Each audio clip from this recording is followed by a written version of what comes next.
Alright, I had a viewer that wanted to see my setup, so here it is. Basement's a mess. We're still under construction, but functional.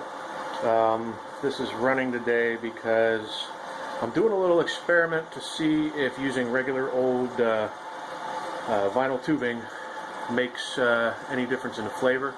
So I'm actually going to run just a batch of filtered water through an entire mashing process, let it cool, and see if I can detect any kind of flavors.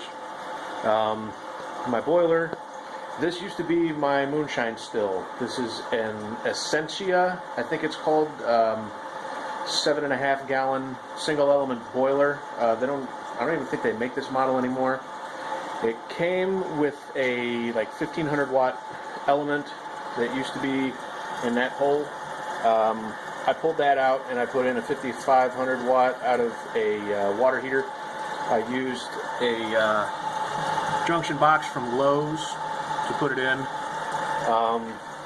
and it's potted in there with JB Weld. Then I've got my disconnect, which is just a set of twist lock 240 plugs, and that runs up to my panel. I have main power in. That's a dipole 30 amp switch that I salvaged out of the dumpster at work. Then two position switches for control pump and exhaust, and the heart and brain of the system, the ezboil controller. I have yet to conduit all the wiring and shit. And there's my wimpy exhaust fan that ends up getting covered in condensation and dripping down onto my beer while I'm brewing. So we'll see what I can do about that.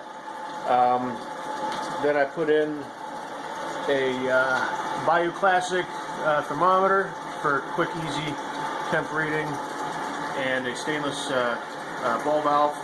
This recirculation pump is a eBay like $20 DC pump, and this is just vinyl tubing. You can see it's up here recirculating. It's getting hot. Also inside the panel is a DC transformer to run the pump, and I was also going to use a cooling fan here where there's a solid state relay that handles the high voltage for the heater, and I thought I was going to need to put some type of cooling fan in there, but the temperature inside my panel doesn't break 85 degrees while I'm running, and that's at full tilt boogie for an hour. So that's pretty much the setup.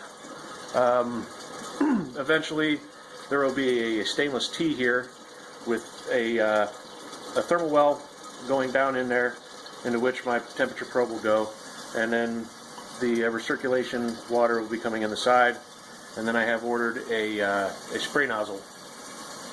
This would be a little more effective than just a straight stream of water. It'd actually be a full cone spray.